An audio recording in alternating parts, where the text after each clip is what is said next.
Now, if you'll join us on Zoom, Wayne will bring us our morning message.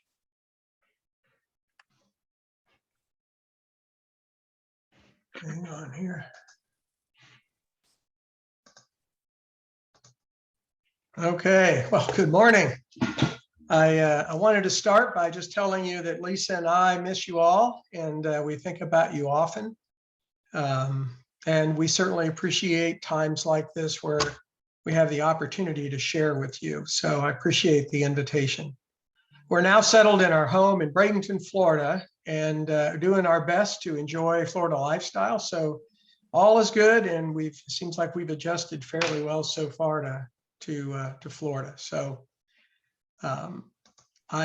we do answer email, and I don't really do Facebook, but we'd love to hear from you, and I'm glad to see all of you who are at church today. So the message today entails, it's an awkward one for a lot of people, Jesus's promise to holy disruption. And I think for many it seems surprising, but actually I think Jesus was this kind of a person. I think he was interested in pretty significant disruption of Jewish practices and the way the Romans were treating the Jews at the time. And his insistence upon a new way is kind of reflected in his comments in Luke. He says, and I'm going to read that to you in a minute. I wanted to explain this service. I've divided this service into 4 stories. And the reason I've done it that way is because I read quite a bit, and I've just read books recently. The authors, different kind of books, are pointing in the same direction. And so sometimes when I read like that, I feel like, and it fits with the service, I think, pretty well. So you're going to get 4 stories. Hopefully you'll find each of them equally interesting. The first is Jesus's call of disruption to the status quo. He was a political activist and died largely because of that. Ernest Becker, in his book, The Denial of Death, and we'll talk about Ernest if you haven't heard from him, he was quite a character. Mark Mason, who wrote a recent book that I read that is in the same vein as some of these other texts. And in here, I'm going to share with you his face with mortality. And finally, I want to talk about aspen trees and the rest of us for a reason that you'll hopefully discover later. So now back to Christ and his disruptive ways. What he said was in Luke, I have come to bring fire on the earth, and how I wish it were already kindled. So he's like wishing things are on fire. Do you think that I've come to bring peace on earth? No, I tell you, but division. From now on, there will be 5 in one family divided against each other, 3 against 2 and 2 against 3. They'll be divided, father against son and son against father, mother against daughter and mother against mother, mother-in-law against mother-in-law, and daughter-in-law against mother-in-law. Family was obviously an important part of the Jewish tradition. And so this is about as extreme as it gets, where Jesus is saying, I'm going to turn the way you're connected to one another inside out. And I wish the fire had been kindled long ago. I don't think Jesus was as much a force for peace as he was for disruption. He was opposed to violence, clearly, but not to activism, especially when the issues were issues of social justice. So after describing the disruption that he hopes to bring, Jesus later in Luke counsels us, kind of a calm down attitude. Don't worry. There's no need to worry. And I'm going to try to explain why that's actually a true statement. Jesus said to his disciples, look, this is another not worry message. Therefore, I tell you, don't worry about your life, what you eat or your body or what you'll wear. For life is more than food and body more than clothes.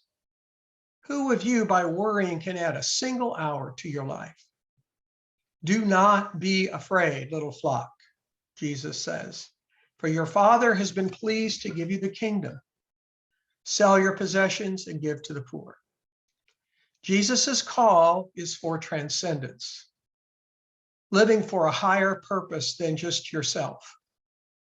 instead of being mired in your own self-interests and fears. And that's kind of where Ernest Becker comes in. So Ernest was an odd duck. Ernest got his PhD in anthropology, and he was a professor, a very bright guy, but he was an oddball. You know, he would dress in costumes and he would entertain and do Shakespearean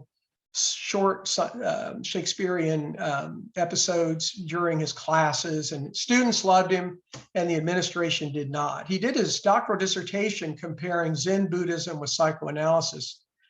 And it turned out from his dissertation that he found psychoanalysis wanting and Buddhism more revealing.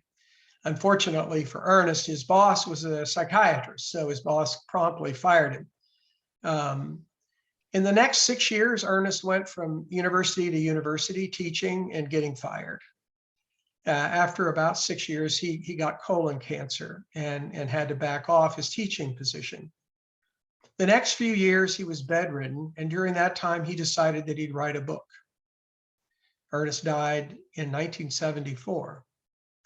His book was The Denial of Death. That was the title, and it would win a Pulitzer Prize and it would become one of the most influential books of the 20th century. The Denial of Death essentially makes 2 points. Humans are unique in that we're the only animals that can conceptualize and think about ourselves abstractly.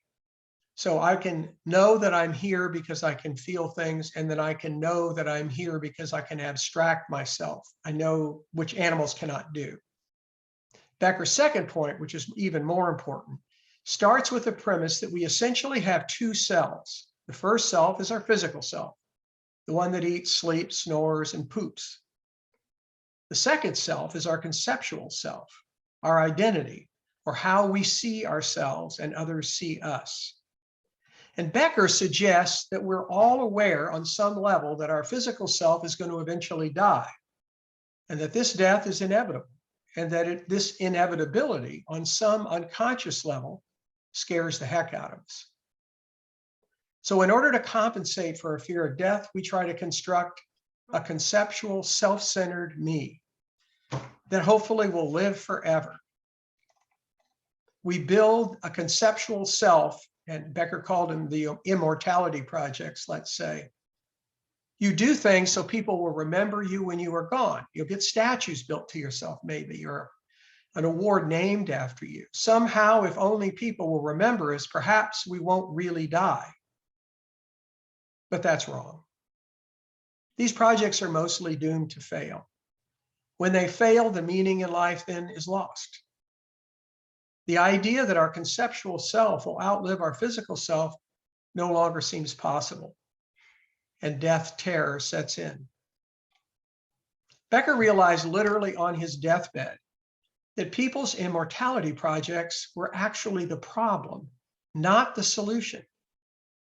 Instead of trying to implement your project, you should instead become more comfortable with the reality of your death. Accepting your mortality is the bitter antidote to a life of worry and fear. So it's a good news, bad news thing. The real acceptance of my mortality is an antidote to being worried and afraid during my life. So while death is bad, it's inevitable. Once we accept death, we're free to choose values that don't have to be tied to our ego, our conceptual self, or worried about how others will see us. And we're free to look to transcendence, recognizing that we're a part of something bigger than ourselves. And I want to talk a little bit about Mason in his book. You know, it's paradoxical, but it's like the more we accept our mortality, the more alive we feel, the more this moment matters even more. Mark Mason is an author of a book. It was more recent. It's called The Subtle Art of Not Giving a, and then it's a 4-letter word starting with an F, an asterisk, and a CK. And the book's really about why worry about so many things. That's kind of the overall focus. But he tells a story of his trip to the Cape of Good Hope in South Africa. And he deliberately exposes himself to his finitude, the fact that he's finite, and he certainly is going to be gone one day. So he says, climbing a hill with a view of the Cape, I stepped from rock to rock, climbing steadily. As he started up the cliff, the sky gets wide and deep. I'm all alone now. I can see from here to the infinite horizon. Straight ahead, it's a sheer drop of at least 50 yards to the water below. And in front of me is the sky, and behind me is everything I've ever hoped for and brought with me. What if this is it? What if this is all there is? I look around, I'm alone. I take a first step toward the edge of the cliff. Your eyes become hyper-focused on every detail of your environment. Your feet feel as though they're made of rock. I drag my feet made of rock closer to the edge. At 5 feet away, your mind joins the party. You can now see not only the edge of the cliff, but down the cliff face itself. My mind calls out to stop. Stop it. I tell my mind to shut up and keep inching forward. At 3 feet, my body goes into full-scale red alert. My legs shake. Standing this close to the edge of a cliff induces a sense of vertigo. I shuffle on. Against all better instincts for survival, 1 foot now. I'm now looking straight down the cliff face. The wind comes in hailstorms. The thoughts come in right hooks. At 1 foot from the edge, you feel like you're floating. Anything but looking straight down feels as though you're part of the sky itself. You actually can kind of expect to fall at this point. Is this it? You know, the Stoics of ancient Greece and Rome implored people to keep death in mind at all times. Memento mori. You have to die. In order to appreciate, memento mori was designed to help you better appreciate that life is limited. You should remain humble in the face of adversities you face because your time is short.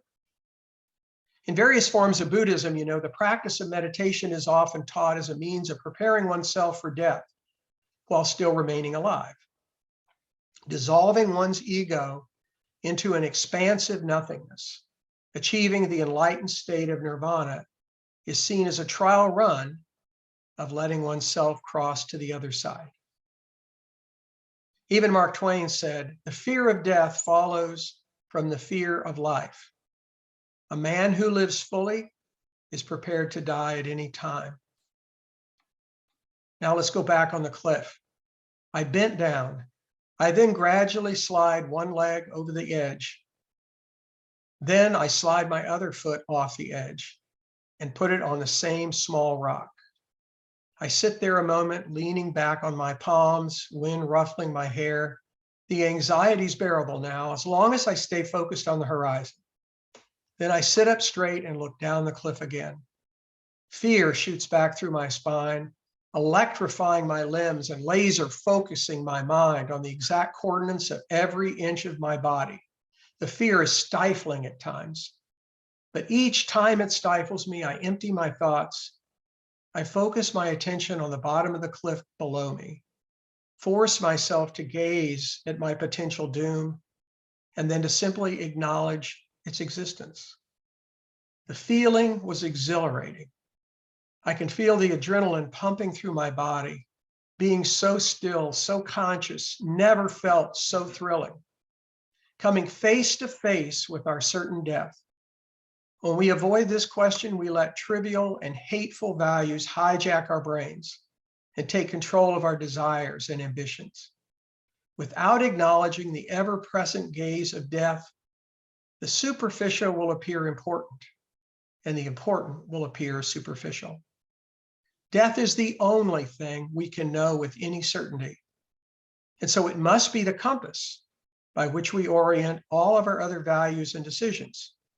It's the correct answer to all the questions we should ask, but never do.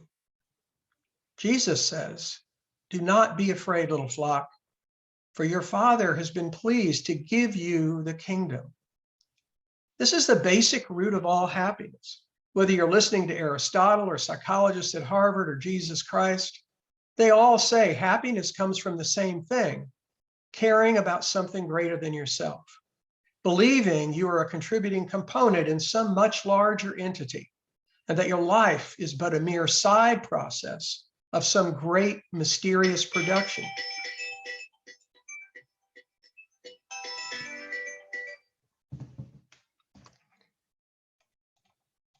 I got lost here. My phone just rang.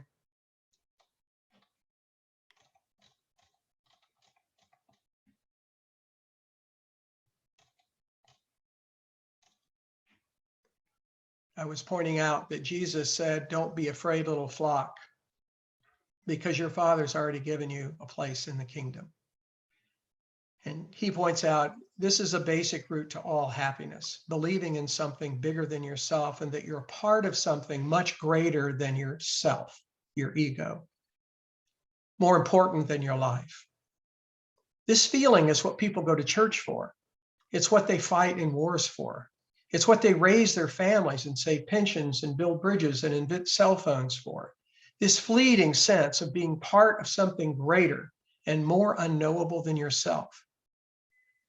Entitlement and self-preoccupation strips this away from you. The gravity of entitlement sucks all attention inward toward ourselves, causing us to feel as though we are at the center of all of the problems in the universe, and that we are the ones suffering all of the injustices, and that we are the ones who deserve greatness over all others. As alluring as it is, entitlement isolates us. Entitlement can feel for a while, but it's spiritual poison. We are so materially well off, yet so psychologically tormented in so many low-level and shallow ways. People hold on to arbitrary certainties and try to enforce them on others in the name of some made-up self-righteous cause. Manson points out that our culture today confuses great attention with great success, assuming them to be the same thing, but they're not. You're already great, whether you realize it or not. And it's not because you launched an iPhone app or finished school a year early or bought yourself a nice boat. These things don't define greatness. You're already great because in the face of endless confusion and certain death, you continue to choose what to care about and what not to care about. This mere fact, this simple optioning for your own values in life already makes you beautiful, already makes you successful, and already makes you loved. Don't be afraid, little flock, Jesus says, for your Father's been pleased to give you the kingdom. You know, we are terrorized and flattened by life's trivialities. We are eaten up by nothing. There is nothing to be afraid of, ever. The only way to be comfortable with death is to understand and see yourself as something bigger than yourself, to choose values that stretch beyond serving you, that are simple and immediate and controllable and tolerant of the chaotic world around you. This is the basic root of all happiness. Back on the cliff, Mason says, you may not feel this, but go stand on a cliff sometimes and maybe you will. We are terrorized and flattened by life's trivialities. Now I want to tell a story about an aspen tree. I don't know, you might ask yourself, why an aspen tree? Well, a tree seems to be a perfect metaphor for a truly successful person. It seems to me anyway. Trees are strong, durable, reliable, and solid. Strong, productive, and ruggedly individual. Whether one of a million in a forest or standing by itself on the savanna, a tree grows silently on its own, and it reaches its own heights and ultimately dies alone, right? Well, that would be wrong. The aspen tree, it turns out, is not a solitary majesty. It turns out that each individual tree forms part of an enormous root system, and that lone aspen was never alone. These trees even share nutrients as their roots connect. The aspen was simply one shoot up from a vast root system, one expression among many of the same plants, like us. They start out as individuals and become one with others as they mature and grow. The aspen is almost a perfect metaphor for the Buddhist belief that the self is actually an illusion. We are all intertwined. Buddhist thinking is that our individual lives are simply manifestations of a more holistic life force. We're more connected than any of you know. A Buddhist monk, Matthew Ricard, puts it, our grasping to the perception of a self as a separate entity leads to an increasing feeling of vulnerability and insecurity. This point is helpful and instructive, because humans are naturally interconnected biologically, emotionally, psychologically, intellectually, and spiritually. Creating an isolated self is dangerous and damaging beyond anything. It's unnatural. The inevitable changes in my life and yours aren't a tragedy to regret. They're just changes to one interconnected member of a human family, one shoot from the root system. The secret of bearing my decline is to be more conscious of the roots linking me to others. If I am connected to others in compassionate love, my decrease will be more than offset by increases to others and more a reflection of my true self. You see, Jesus was right. We are compelled to disrupt our petty self-centeredness that only leads us to anxiety, worry, and suffering. Let go and realize you're a part of something wonderful, a part of all creation, a shoot among many shoots destined to diminish, die, and return home. Back to the cliff. I check the ground around me, making sure there's no rocks ready to sabotage me. I begin to walk back to reality, 5 feet, 10 feet, my body restoring itself with each step. I look up to see a man staring at me. I stop and make eye contact with him. I saw you sitting there on the edge over there, he says. He points toward Antarctica. Yeah, the view's gorgeous, isn't it? I'm smiling. He is not. He has a serious look on his face. There's an awkward silence. The Aussie stands for a moment perplexed, still looking at me, clearly thinking of what to say next. After a moment, he carefully pieces the words together. Is everything okay? How are you feeling? I pause for a moment, still smiling. Alive, very alive. His skepticism breaks and reveals a smile in his place. He gives a slight nod and heads down the trail. I stand above, taking in the view, waiting for my friends to arrive on the peak. Thank you.